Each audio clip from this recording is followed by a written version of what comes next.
بسم اللہ الرحمن الرحیم۔ افمن کانا سے دعویٰ رابع چوتھا دعویٰ ہے، اور چوتھا دعویٰ ذہن میں رکھ لیں، تسلی للنبی ہے، آپ اللہ کے حق رسول ہیں، آپ کی دعوت حق ہے، اور فتح المومنین اور خزي المنکرین یہ بالکل واضح ہے۔ افمن کانا علی بینہ، آیا وہ انسان جو ہو اوپر بینہ کے، اس پر ذرا غور کر لو، بینۃ واضح دلیل کے، من ربہ اپنے رب کی طرف سے، یتلو ہو اور اس کے پیچھے چلا ہو، یتبعہ اور اس کے پیچھے آیا ہو، شاہد بھی من ہو اس اللہ کی طرف سے، ومن قبل ہی کتاب موسیٰ اور اس سے پہلے کتاب موسیٰ کی، امام و رحمہ امام اور رحمت تھی، اولئک جو رحمت تھی، ایکون شاکن فیہ ایبقی لہ موضع الشبہ، یہ جزا مقدر ہوگی۔ کیا یہ تینوں دلیل عقلی بھی، وحی بھی اور نقلی بھی، یہاں تین دلیلوں کو جمع کیا، دلیل عقلی، دلیل وحی اور دلیل نقلی، جس کے پاس دعوے پر عقل کی دلیل بھی ہو، کتاب موسیٰ نقلی دلیل بھی ہو، شاہد قرآن دلیل وحی بھی موجود ہو، بینہ خود وہ دلیل عقلی پہ دعویٰ بھی مشتمل ہو، تینوں دلیلیں موجود ہوں، تو کیا ایکون شاکن فیہ ایبقی لہ موضع الشبہ، یہ تینوں دلیلوں کے ہوتے ہوئے کیا کوئی شک کر سکتا ہے یا موضع شبہ کی باقی رہ سکتی ہے؟ آیت کا معنی سمجھے؟ کیا سمجھے؟ کچھ بھی نہیں سمجھے، سوئے ہوئے ہیں، جا کر بیٹھو۔ میں نے کیا کہا؟ بینہ سے مراد کیا ہے؟ دلیل عقلی، شاہد سے مراد قرآن، من قبل ہی کتاب موسیٰ سے مراد دلیل نقلی، اور اب افمن آیا وہ انسان جس کے دعویٰ پر اللہ تعبدوا الا اللہ، جس کے دعوے توحید پر عقل کی دلیل بھی قائم ہو، وحی کی دلیل بھی قائم ہو، نقلی دلیل بھی قائم ہو، ان تین دلیلوں کے ہوتے ہوئے اشاکن فیہ، کیا وہ اس میں شک کر سکتا ہے؟ کیا کوئی شبہ، موضع شبہ باقی رہ سکتا ہے؟ تو یہ جزا مقدر ہوگی، آپ کے پاس لکھی ہے، یہ آخر پہ نکالنی ہوگی، ایکون شاکن فیہ اور یبقی لہ موضع الشبہ، جزا معذوف ہے، اولئک یؤمنون بہ۔ اب اس آیت پہ مناظرہ ہے بہت خطرناک، کہ اہل تشیع کی تقریر سنو، شیعہ مفسرین وہ اپنے اماموں کے ذمہ لگا کر روایات ائمہ معصومین، انہوں نے کہا کہ بینہ سے مراد نبی پاک صلی اللہ علیہ وسلم ہے، اور شاہد سے مراد علی پاک علیہ السلام ہے، اور معنی یہ ہے کہ اوپر ذکر تھا من کانا یرید الحیات الدنیا، دنیا پرستوں کا، اس سے مراد فلاں و فلاں و فلاں ہیں، سمجھ گئے ہو؟ اور نیچے کیا ہے؟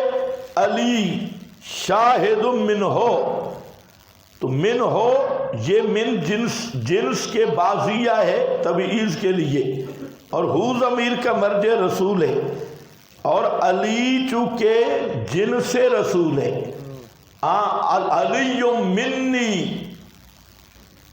رواہ البخاری، علی منی، علی میرا جز ہے، اور پھر انفسنا و انفسکم آیت مبالغہ، تو انفس کون ہے؟ علی، تو علی نبی کا جز ہے، فرمایا کہ وہ انسان کے ہو واضح دلیل پر یعنی محمد، اور اس کے ساتھ پیچھے گواہ کھڑا ہو اسی کی جنس سے یعنی علی، گواہ کھڑا ہو اسی کی جنس سے یعنی علی، اور اس سے پہلے کتاب موسیٰ ہو۔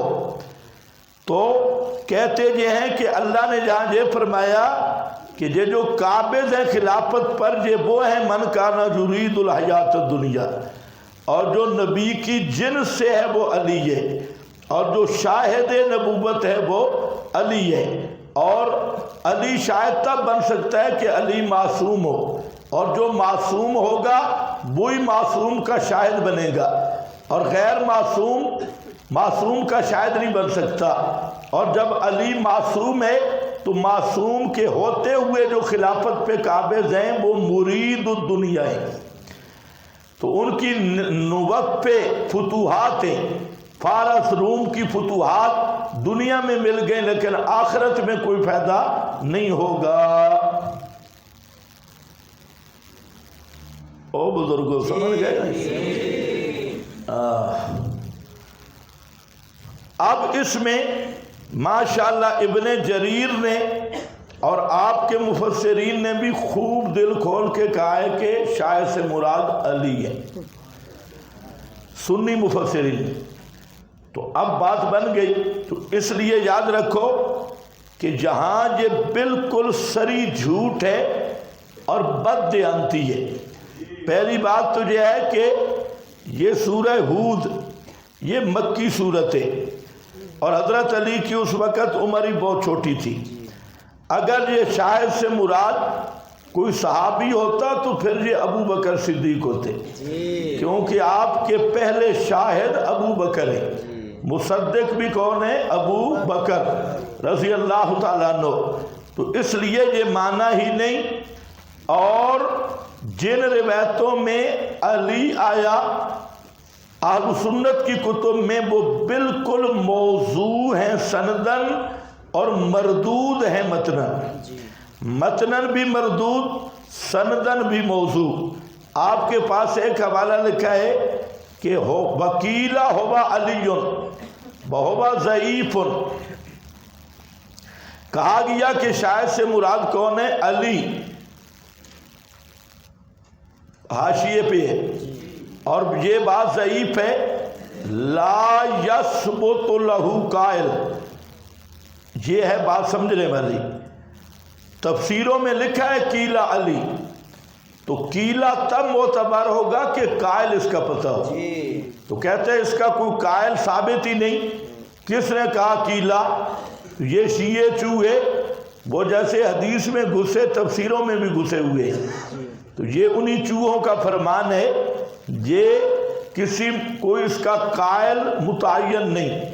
بل اول و ثانی ہو بل حق بذالک ان المومن عندہ من الفطرہ ما یشہد للشریعہ من حیث الجملہ والتفاصیل تؤخذ من شریعہ بل فطرہ تصدقها وتؤمن بها ولہذا قال تعالی افمن کان علی بینہ۔ ابن کثیر رحمۃ اللہ علیہ بتانا چاہتے ہیں، توجہ میری طرف، کہ بینہ سے مراد ہے فطرت اور عقلی دلیل، شاہد سے مراد ہے قرآن۔ شاہد سے مراد کون ہے؟ قرآن۔ اب میری طرف توجہ کرو، شاہد بینہ ہے فطرت اور عقل، شاہد ہے قرآن، اور جو قرآن ہے اور جو فطرت اور عقل ہے یہ دونوں ایک ہی موضوع کو بیان کر رہے ہیں، یعنی جو عقل و فطرت ہے اسی کو قرآن بیان کر رہا ہے۔ تو ہمارا دین فطرت والا دین ہے، عقل و فطرت کے عین مطابق دین ہے، کہ جو چیز عقل و فطرت میں ہے اسی کو قرآن بیان کر رہا ہے۔ اور عقل و یہ توحید آپ پہلے سمجھ چکے ہیں کہ توحید کس سے ہے، یہ فطرتی مسئلہ ہے، عقلی اور فطرتی مسئلہ ہے۔ یہاں سے ایک مستقل موضوع نکل آیا کہ جتنے احکام شریعہ ہیں یہ موافق عقل ہے۔ جی کیا کہا میں نے؟ موافق عقل ہے۔ عقل ہیں۔ یہاں تین قسم کے لوگ ہیں، ایک ہیں متصوفہ اور ان کے اخوات، ان کے نزدیک عقل سے کام نہیں لینا، وہ کہتے ہیں عقل شکل کوئی چیز نہیں، کیا ہے؟ عشق، ہم عاشق لوگ ہیں،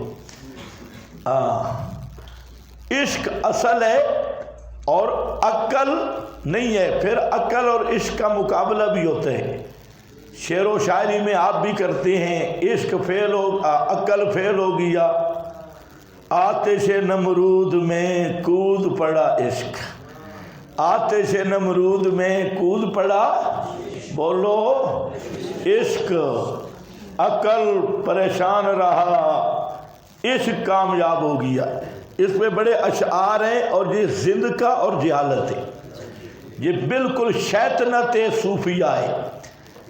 دوسرا طبقہ ہے ملحدین اور زنادقہ کا، تو انہوں نے شریعت کو پیچھے چھوڑا اور عقل کو سب کچھ سمجھا کہ عقل ہی سب کچھ ہے، حسن قبو کے ساتھ مستقل عقل ہے۔ معتزلہ بھی یہی کہتے تھے، اور روشن خیال چبل پارٹی کا بھی یہی ذہن ہے کہ سب کچھ عقل ہی ہے، اور جو چیز ان کے ناقص عقل کے خلاف ہے انہوں نے اس کا انکار کرنا ہے۔ یہی طریقہ پرویزیوں کا ہے، یہی طریقہ تمام اہل باطل روشن خیال سے نادقہ کا ہے۔ جی تیسرا نظریہ اہل سنت کا ہے، اور وہ یہ ہے کہ عقل سلیم اور شریعت مطہرہ یہ دونوں کٹھی چلتی ہیں۔ شریعت کا کوئی حکم مناقض عقل نہیں، ہاں بعض شرعی احکام مابراء العقل ضرور ہے، لیکن مناقض عقل نہیں۔ عقل کی جہاں حدود ختم ہوتی ہے وہاں سے وحی کی ابتدا ہوتی ہے، تو وحی عقل سے اوپر ہے، لیکن وحی میں جو کچھ ہے وہ فطرت اور عقل کے مطابق ہے۔ اس لیے عقل سلیم کو استعمال کرنا، بار بار قرآن میں کیا رہا ہے؟ تاکلون تاکلون تاکلون آکلون لا یعلم الا العالمون، یہ سارا یہاں علم بے معنی بھی عقل ہے۔ عقل کی بار بار اللہ نے عقل دیا انسان کو کس لیے ہے کہ اس کا اچار ڈالے، تو اللہ نے مکلف بھی عقل پر بنایا ہے۔ عقل ہے تو مکلف ہے، مجنون پاگل مکلف ہی نہیں ہے۔ رفع القلم عن ثلاث، 3 سے، ان میں مجنون بھی ہے۔ تو خلاصہ یہ نکلا، ایک وہ گمراہ طبقہ ہے جو عقل کی روشنی کا ہی منکر ہے، دوسرا وہ گمراہ طبقہ ہے کہ جس کا پورا دار و مدار ہی عقلیات اور عقول فاسدہ پہ ہے، عقل سلیم پہ نہیں۔ ان کا عقل گدوں والا ہے اور اس پہ انہوں نے دار و مدار رکھا، اور صحیح راستہ یہ ہے کہ شریعت اور عقل سلیم یہ بالکل موافق ہیں۔ بعض احکام شریعہ وہ عقل کی دسترس سے اوپر ضرور ہیں، لیکن مناقض کوئی حکم بھی شریعت کا عقل کے ساتھ نہیں ہے، تو یہ صحیح راستہ ہے۔ اس پر امام ابن تیمیہ ان کی ایک کتاب ہے العقل والنقل، اسی طرح علامہ خطابی یہ بخاری کے شارح ہیں، معالم السنن ان کی کتاب ہے، شاہ ولی اللہ محدث دہلوی حجت اللہ البالغہ، اور ابن رشد ان کی تفہیم الادلہ، اور حضرت تھانوی اسلام اور عقلیات، یہ 5-6 کتابیں ہیں۔ پہلی کتاب ہے ابن تیمیہ کا میں نے نام لیا العقل ون نقل، دوسری معالم السنن خطابی کی، یہ خطابی بخاری کا پہلا شارح ہے، اس کے بعد ابن بطال ہے، بہت پرانے اکابرین میں سے، اور تیسری حجت اللہ، چوتھی ابن رشد کی تفہیم الادلہ، اور پانچویں حضرت تھانوی کی اسلام اور عقلیات، اور چھٹی حضرت نانوتوی، اس کے بعد رسائل۔ تو ان میں انہوں نے ثابت کیا کہ اسلامی احکام یہ موافق عقل اور فطرت ہے، اور پھر انہوں نے اس کی حکمتیں بیان کی، اور جتنے احکام بھی ہیں سب کا عقل کے ساتھ موافقت اور عقل سلیم کے مطابق ہونا ثابت کیا۔ گویا آج جو روشن خیال طبقہ ہے ان کے جتنے وساوس ہیں عقل کی پوجا میں، اور انہوں نے احکام شریعہ کا انکار کیا، اسی بنیاد پر منکرین حدیث، اسی بنیاد پر سر سید احمد خان، اور اسی بنیاد پہ دیگر جتنے بھی مستشرقین سے متاثرین نیچری فرقہ، نیچری سکول کالج کی پیداوار، تو یہ سارے نیچر، تو یہ سب کے جواب ان کتابوں میں ہیں۔ تو حاصل کیا نکلا؟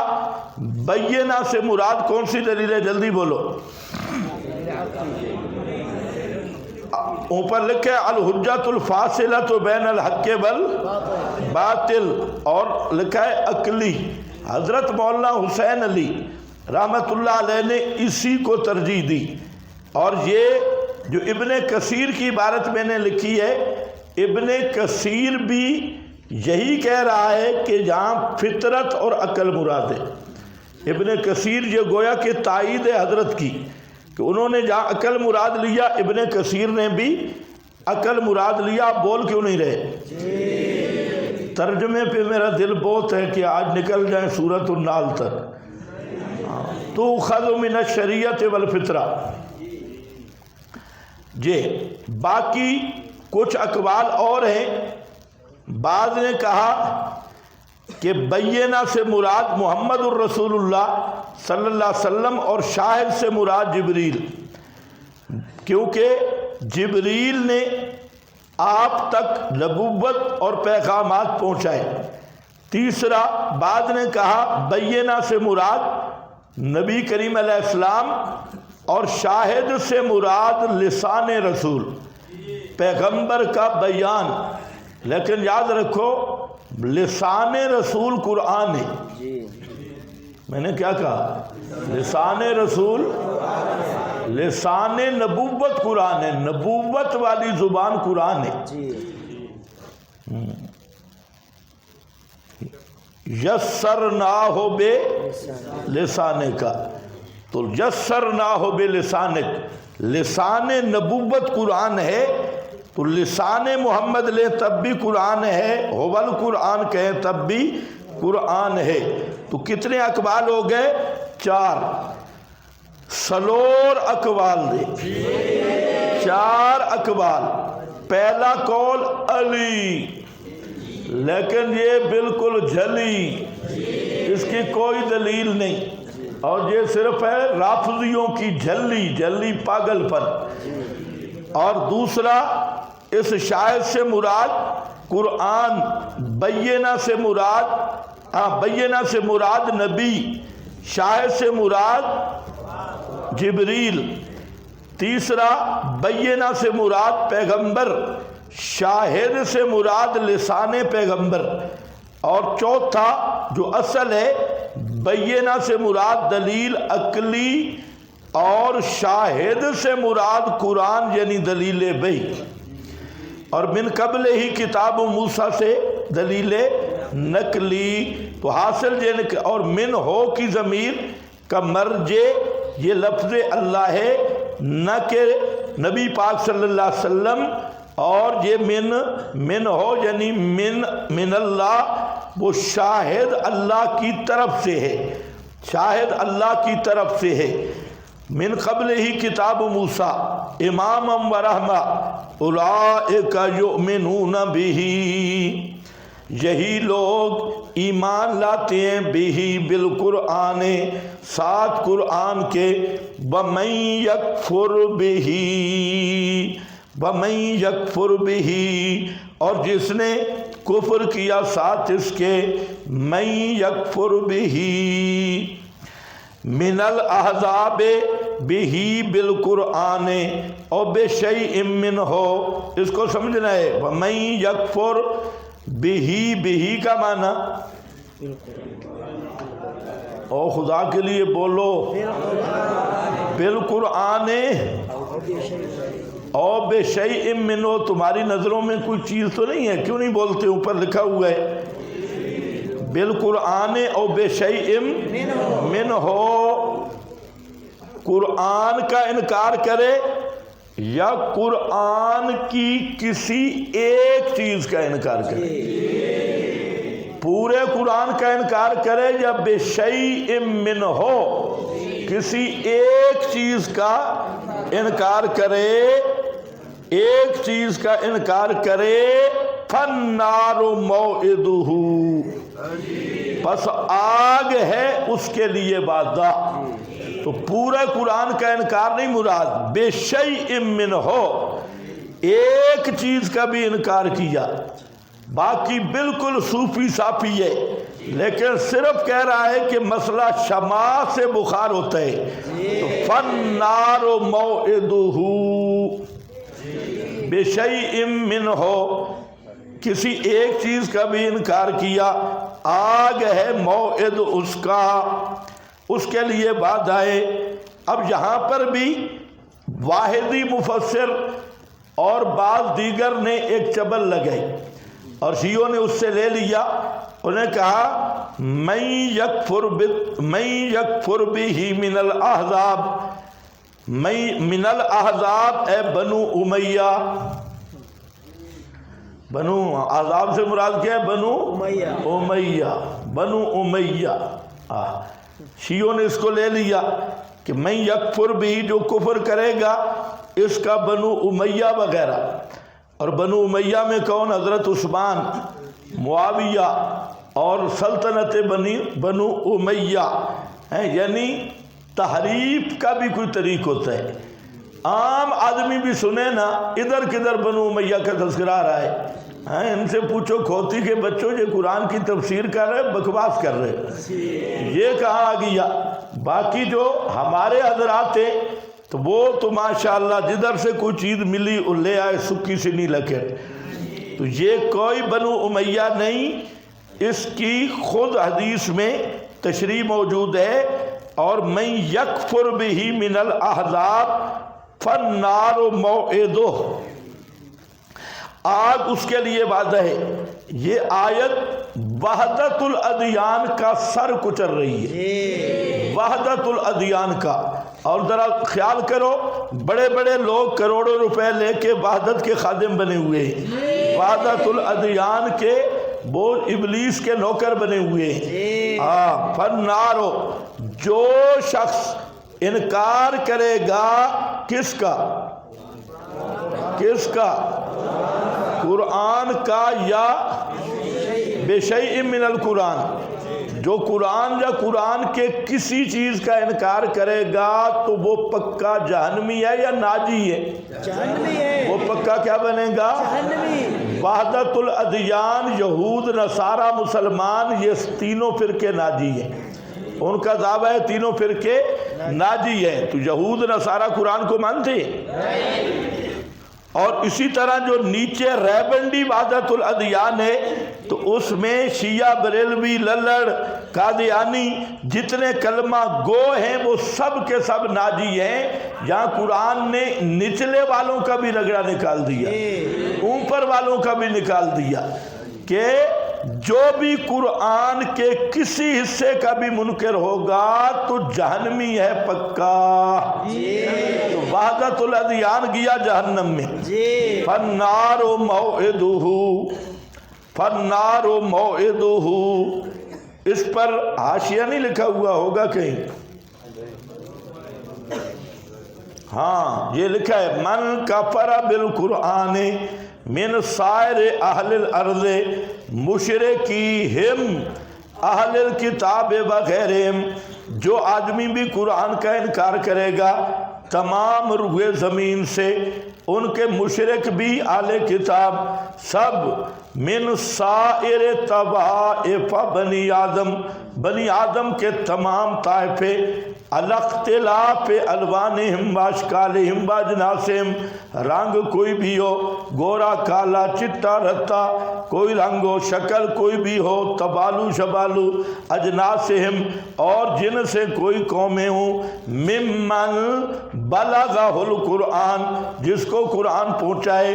سعید ابن جبیر کہتے ہیں، توجہ ہے، سعید ابن جبیر کہتے ہیں، یہ تابعی ہے، فرماتے ہیں کہ سعید ابن جبیر ما من احد یسمع بی من هذه الامہ، کوئی نبی پاک نے فرمایا نہیں سنے گا مجھے اس امت سے، امت دعوت، بلا یہودی بلا نصرانی، کوئی یہودی کوئی نصرانی بس میرے ساتھ ایمان نہ لائے، الا دخل النار، مگر وہ جہنم میں جائے گا۔ فجعلت اقول این مصداقها، جب یہ حدیث میں نے سنی تو میں سوچ میں پڑ گیا کہ اس کا قرآن میں ماخذ کہاں ہے؟ تمہیں پتہ ہی نہیں چلا۔ ملا کو ایک تکلیف یہ بھی ہے کہ ہم کہتے ہیں صحیح حدیث کا ماخذ قرآن ہے، کہتے ہیں اس سے تو انکار حدیث کی بو آتی ہے، بو آتی ہے، بدبودار ملا۔ اب یہاں سعید ابن جبیر کیا کہہ رہے ہیں؟ پڑھو پڑھو، اینا فی کتاب اللہ، آگے قال وکلم سمعت حدیثا عن النبی الا وجدت له تصدیقا فی القرآن حتی وجدت هذه الآیات ومن یکفر به من الاحزاب فالنار موعده الملل كلها۔ جی سمجھو جی، اس میں کیا آ گیا جی؟ سعید ابن جبیر کی یہ حدیث کئی کتب میں ہے، جس میں فرماتے ہیں کہ جب بھی کوئی حدیث میں سنتا تو میں تلاش کرتا کہ یہ قرآن میں کہاں یہ مضمون ہے۔ یہ حدیث میں نے سنی تو میں نے دیکھا بھی قرآن میں کہاں یہ مضمون ہے، تو پھر یہ آیت مل گئی۔ تو آپ خدا کے لیے توجہ کریں، صحیح احادیث کا ماخذ قرآن بتلانا یہ انکار حدیث ہے؟ نہیں۔ اگر یہ انکار حدیث ہے تو امام بخاری سے بڑا منکر حدیث کوئی نہیں، کیونکہ امام بخاری جو باب بھی لائے پہلے آیت لاتی، اور آیت لانے کا یہ مطلب نہیں جو آپ کے بزرگ بیان کرتے ہیں، جو امام بخاری بتا رہا ہے میں حافظ قرآن ہوں، اور امام بخاری بتا رہا ہے میں فلاں ہوں، امام بخاری کو بتلانے کی ضرورت نہیں۔ امام بخاری رحمۃ اللہ علیہ قرآن ذکر کر کے پھر آگے حدیثیں بیان کرتے ہیں، یہ بتانے کے لیے کہ ان احادیث کا ماخذ یہ آیت ہے، اور یہ بیان رسول ہے، اور یہ متن ہے۔ پوری بخاری میں آپ پڑھیں گے کہ پہلے آیات ہے، بعد میں احادیث ہے، حالانکہ بخاری کا مقصد المسند المرفوع ہے۔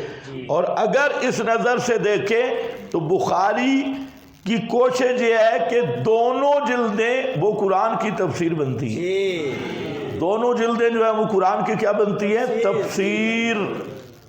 اگر تمہیں کوئی سمجھ آئے تو پھر تو یہ صحیح ہے، نہ آئے تو پھر فبہو۔ اب اس حوالے کو یاد کر لو،